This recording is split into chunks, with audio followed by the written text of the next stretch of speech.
Meu amigo, São Paulo tá vivíssimo na Libertadores. Ontem, no primeiro jogo entre São Paulo e Atlético Nacional em Medellín, o São Paulo acabou empatando em 0-0 e agora no jogo de volta, na semana que vem aqui no Morumbi, diante de seu torcedor, uma vitória simples basta pro São Paulo passar a próxima fase, né? O retrospecto do adversário fora de casa nessa Libertadores empolga, ou pelo menos dá esperanças de uma classificação sem muita emoção, digamos assim, porque o Atlético Nacional de Medellín, como visitante nesta Libertadores, perdeu todos os jogos. Todos, como visitante. Todos. Não ganhou um ponto sequer como visitante nessa Libertadores, né? E ontem, jogando em casa, foi melhor que o São Paulo. Perdeu 2 pênaltis, rapaz. O Cardona... Oh, my God. O Cardona que é artilheiro, né? Ele foi pai com 11 anos de idade. 11 anos de idade, o Cardona. A filha dele tem 21 anos, ele tem 32, Exato. né? É um negócio bizarro, né? Então ele gosta de fazer gol cedo, mas ontem, olha, 2 pênaltis perdidos. Um ele chutou pra fora no primeiro tempo e no segundo tempo o Rafael fez uma bela defesa, né? E evitou a derrota do São Paulo, que ainda contou com a ajuda amiga da trave, né? Por 2 vezes a bola bateu na trave e não entrou no gol do São Paulo. É, meu amigo. E esse atacante aí, o Cardona aí, né? Ele é muito ídolo lá, viu? Porque o cara perder 2 pênaltis, ainda saiu na boa com a torcida, né? Ainda saiu aplaudido ainda, saiu aplaudido, ele é muito ídolo lá. São Paulo ontem teve e mais... que ele tem uma barriguinha ainda, viu? Porque ele não tá no shape, né? Tem um bíceps,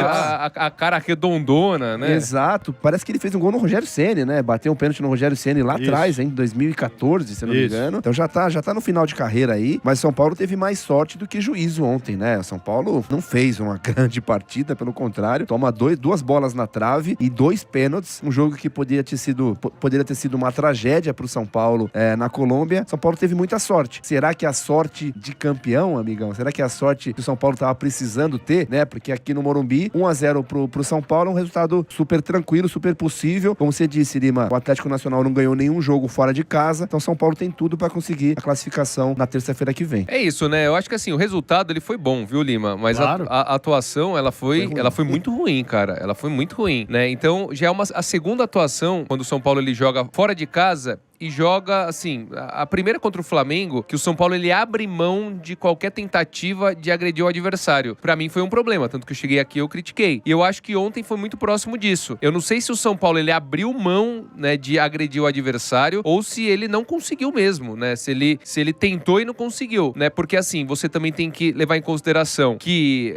o São Paulo ele tinha muita dificuldade pra sair tocando, então era só bicão pra frente. Você via que o Rafael batia o tiro de meta, aí tocava pro lado, o zagueiro ia lá, Alan Franco ou algum outro zagueiro estava pra frente. E aí o André Silva, soma-se a isso o fato do André Silva ele ter jogado muito mal, né? Ele foi um dos destaques negativos do São Paulo ontem. Então, assim, talvez pra esse tipo de partida, o Crespo ele tenha que pensar em jogadores com uma imposição física um pouco maior, né?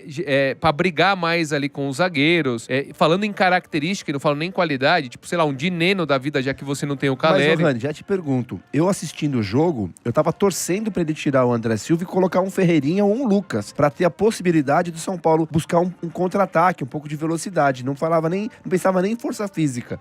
Então, mas eu acho que isso funcionaria se o São Paulo tivesse conseguindo sair tocando. Mas não tava conseguindo. Então a bola, por mais que o São Paulo tivesse 3 meias ali, né? Tipo o Marcos Antônio, o Alisson e o Bobadilla, a bola não conseguia chegar com qualidade no ataque. Então, mesmo esses jogadores de qualidade, de velocidade, aliás, eles não tiveram oportunidade, né? Você vê assim que o próprio Lucas Moura, quando ele entra, ele pega muito pouco na bola, o Fequeirinha, o Luciano não é de velocidade. Então, assim, pra mim, talvez a estratégia efetuada pelo Crespo, ela não foi muito bem traçada. Muito lançamento pro André Silva, né? Muito lançamento. E o André Silva, ele não é um cara que, pelo alto, ele consegue ganhar muito as disputas, né? Os duelos. Então, é que assim, como o São Paulo ganhou, a gente tá trazendo análise aqui por uma perspectiva. Mas o São Paulo, se tivesse tomado 2-3-0, não seria nenhum absurdo, né? Todas as chances, né? O Inestrosa, por um lado, o Marlos Moreno, que foi o melhor da partida. E a sorte é que ele foi substituído no início do segundo tempo porque ele tava sem condição física, porque ele tava detonando, né? O Cédric Soares, por exemplo, muita dificuldade. Ferrarese foi mal demais o Ferrarese, ontem. ao lado do André Silva, acho que talvez o Ferrarese tenha sido o pior do São Paulo, né? Muito estabanado, então ele vai lá e faz um pênalti,